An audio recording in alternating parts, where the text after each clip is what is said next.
4 days na po kasing nilalagnat si mama.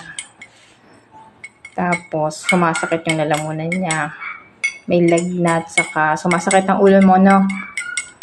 Diba? Oh. Kaya, pinainom ko po siya nitong ating Powerwell 100% pure organic barley grass. Ayan po. So, day 1 niya po ngayon. Yan, inumin nyo lang po yan. So, i-maintain niya lang po yung pag-inom para ma-check po natin kung ano po magagawa ng ating barley. Second day na ni mama na uminom ng barley. Kahapon kasi 3 times a day ko na siya pinainom. Kasi simula January 1, 2026, nagkasakit po siya. Hindi po siya gumagaling. Tapos, nung uminom po siya ng barley kahapon, medyo nag-okay na yung pakiramdam niya. Kasi 3 times a day ko siya pinainom. Hindi lang namin nabibideo. So, ngayon binidyo po namin. Ito po yung ating product. Ito po. So, ayan guys. Yan ma. Inumin mo na ma. Ano yung pakiramdam mo nung ininom mo siya ma? Umaga, tanghali, gabi niya iniinom po.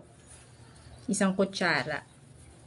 Kasi meron po tayong 100% pure organic grass. Tapos ito naman yung 15 sachet. Ito pala yung 15 sachet. Tapos ito yung 100 grams na barley. So, 1 kutsara pinapainom ko sa kanya nito. 3 times a day. Medyo gumandagan din na yung pakiramdam mo. Hama. Okay na. Third day na po ni mama na inom. Imiinom po siya umaga, tanghali, gabi. Minsan hindi na namin nabibideo. Katulad nito, hindi na namin nabibideo kasi nabisi sa kwentuhan. Tapos, nainom niya agad. So, yung day 1 po kung nakita niyo yung video ni mama, sobrang bagsak yung immune system niya. Tapos, nanghihina yung katawan niya. Pero dahil dito sa Powerwell 100% pure organic barley grass, medyo lumakas-lakas ka naman, no? Ano yung pakiramdam? Medyo umokay ka na. Umakas-lakas na. Ayan. Hindi na siya nilalagnat. Wala na rin sakit ng ulo. Wala na rin yung sakit ng ulo. Saka yung kati ng lalamunan. No, konti na lang. Konti. So, ganun po kaganda yung ating barley. Kaya, pwede nyo rin pong itry para kayo mismo yung makasubok nung effect niya. Thank you. Nawala naman sa isip ko, sige naman yung timpla ko. Teka, bibidyo kita ma ha. Inom ka. Tapos maya-maya, ininom mo na ma. Mainom na pala. Hey guys, ito po yung 4 days na nainom ni mama ng barley.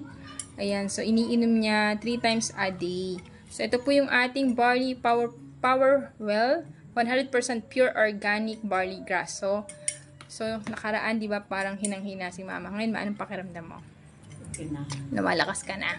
Inumin mo na yan. Ayan, masarap. Masarap po yung ating barley, hindi siya lasang damo. Kaya, pwedeng inumin kahit bata, di ba? Anong lasa? Masarap. Barley. Pang day 5 na ni mama na uminom ng barley. So, umiinom siya ng barley 3 times a day. So, nabibidyohan lang namin ng once a day. Ayan guys, gumaling na po siya kasi kahapon nakapunta na kami ng leaders training sa Calamba. Ayan, hindi siya nahilo. Ayan, kasi nahihilo po siya eh. Tapos, ayan, wala na rin yung lagnat niya, wala yung kati ng lalamunan niya. Ayan, kasi pabalik-balik po yun yung sakit. Bago mag-New Year, masama na yung pakiramdam niya. Tapos ngayon, simula sabi ko nga, ano kaya kung inumin mo yung barley, baka makatulong. Ayan, so inaraw-araw na namin. So yan o, mukha ng bata si mama. Kaya try nyo na rin yung ating barley. Ito po yung ating barley, 100% pure organic barley. Meron siyang 50 servings, 100 grams. Masarap ba? Okay na pakiramdam mo, ma? Okay na. Guys, pang 6 days na po ng pag-inom ni mama ng barley. Ayan, so magaling na po siya sa kanyang sakit. So, malaki po talaga yung naitulong ng barley kasi ang ginawa namin, umaga, tanghali, gabi na yung pag-inom niya. 1 scoop ng ating barley. So, ito po yung ating barley. Ayan, ito po yung ginagamit namin kasi ano siya, naka-powder. 50 servings, 100 grams. So, mas marami po siya. Ayan, so Kaya yung kung may mga kakilala kayo na may sakit, ayan, hindi na kami pumunta ng doktor. Dapat balak namin magpa-laboratory, magpa-check up sa doktor. So, hindi na kami pumunta kasi gagastos din tayo ng mahal doon. Wala ding mangyayari. Puro synthetic lang din ang ibibigay. So, nakakasira pa ng kidney. So, mas maganda talaga na organic na lang, no? So, yun. So, kaya itry nyo na rin, guys. Ayan. Thank you and God bless. Mas marami pa tayong matutulungan sa mga may sakit na gumaling sa kanilang karamdaman.